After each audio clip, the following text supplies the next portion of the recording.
On this week's episode, we'll be discussing 5 tips to locating mature bucks during the late season. So tip number 1 is find the food.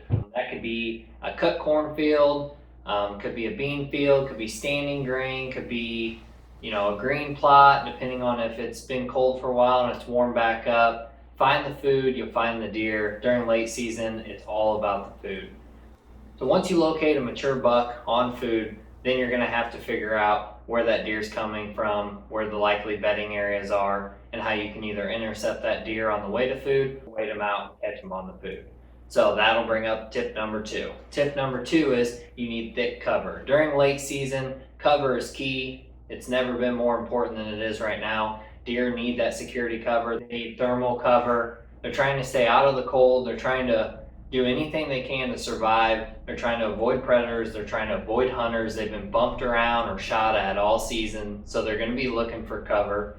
And if you have the thickest cover on your property, you're going to have the deer there. So that's something that you can focus on during the off season, is increasing your bedding areas, doing timber stand improvements, and improving your habitat for the whitetail. So guys, after you find the food, you find the cover, well, what's the next step? Well, the next step is you need to be able to hunt that deer during daylight. So guys, tip number 3 is access. It's going to be how you get in and out of your stands during the late season. It's never been more important than it is right now. These deer are on edge. They've been bumped around all season long, and they're really easy to spook. And once you do during the late season, you might ruin your last and only opportunity you get. They're going to go nocturnal. They're going to continue to hit those food sources, but it's going to be late at night. So how do you get in and out without bumping deer? Well, same as early season. The only difference is now some of those crosswinds, or maybe you were giving deer the wind a little bit during the rut, you got to get rid of that. It's got to be in your face. It's got to be to your favor. So you have to hunt the right wind directions. Sometimes you're going to get a cold front that's going to come through and you're going to want to get in there, but maybe the best bet would actually be to wait a day or two until you get the right wind and try to get in there on a good wind direction. That's not saying that you can't go in there on an iffy wind, but don't be surprised if you bump that deer and that's it for the season.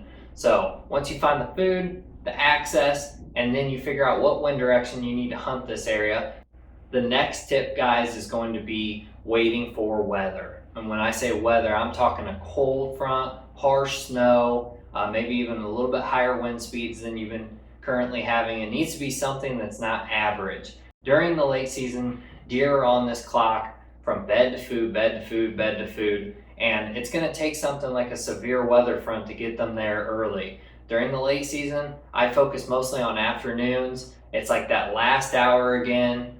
You can hunt mornings if you have the intel, but I strictly stick to evenings myself. I have the best luck because I can slip in without bumping the deer off the food and hopefully intercept one coming in. So during this time of year, focus on that last hour, focus on your wind direction, and wait for that cold front. That cold front's going to get them up on the food just a little bit earlier and hopefully give you a shot opportunity. Move your trail cameras off of scrapes, off of the transition areas, off some of your crossings, and move them onto food and figure out where that destination food source is. That's where the majority, if not all, your deer are going to be. So guys, last and final tip is going to be wait until the time is right. Time is everything during late season. Time is everything during whitetail hunting, period. So you're going to rely on that weather. You're going to rely on the right wind. You're going to rely on the right food source. You're going to rely on your trail cameras to give you the intel you need. But it's time of day, and that's going to be the most important. And sometimes that's the hardest because you're not sure when you should or shouldn't be there. Should I get there at 2 o'clock? Should I get there at 3 o'clock? Well, really, you're probably going to want to get there nice and early, and even if it is slow, at least you know you're likely not bumping deer. I don't want to get there right before that deer's coming out. That'd be bad timing and likely either see me, smell me, or hear me coming in. So timing is key. And if you don't have a target buck on your property during late season, well, now you know what you need to do. You need to improve your habitat. You need to have late season food sources. If you don't have food during late season, you're out of the game before it even starts. That's the most important part of hunting during December, and if you can hunt during January, even more so in January. A lot of times you're getting harsh snows, cold weather, and those deer need that food. So hope this helps you guys out this late season, and make sure follow our habitat series coming out this January, and that's going to help you improve your property this season. Thanks for tuning in on another episode.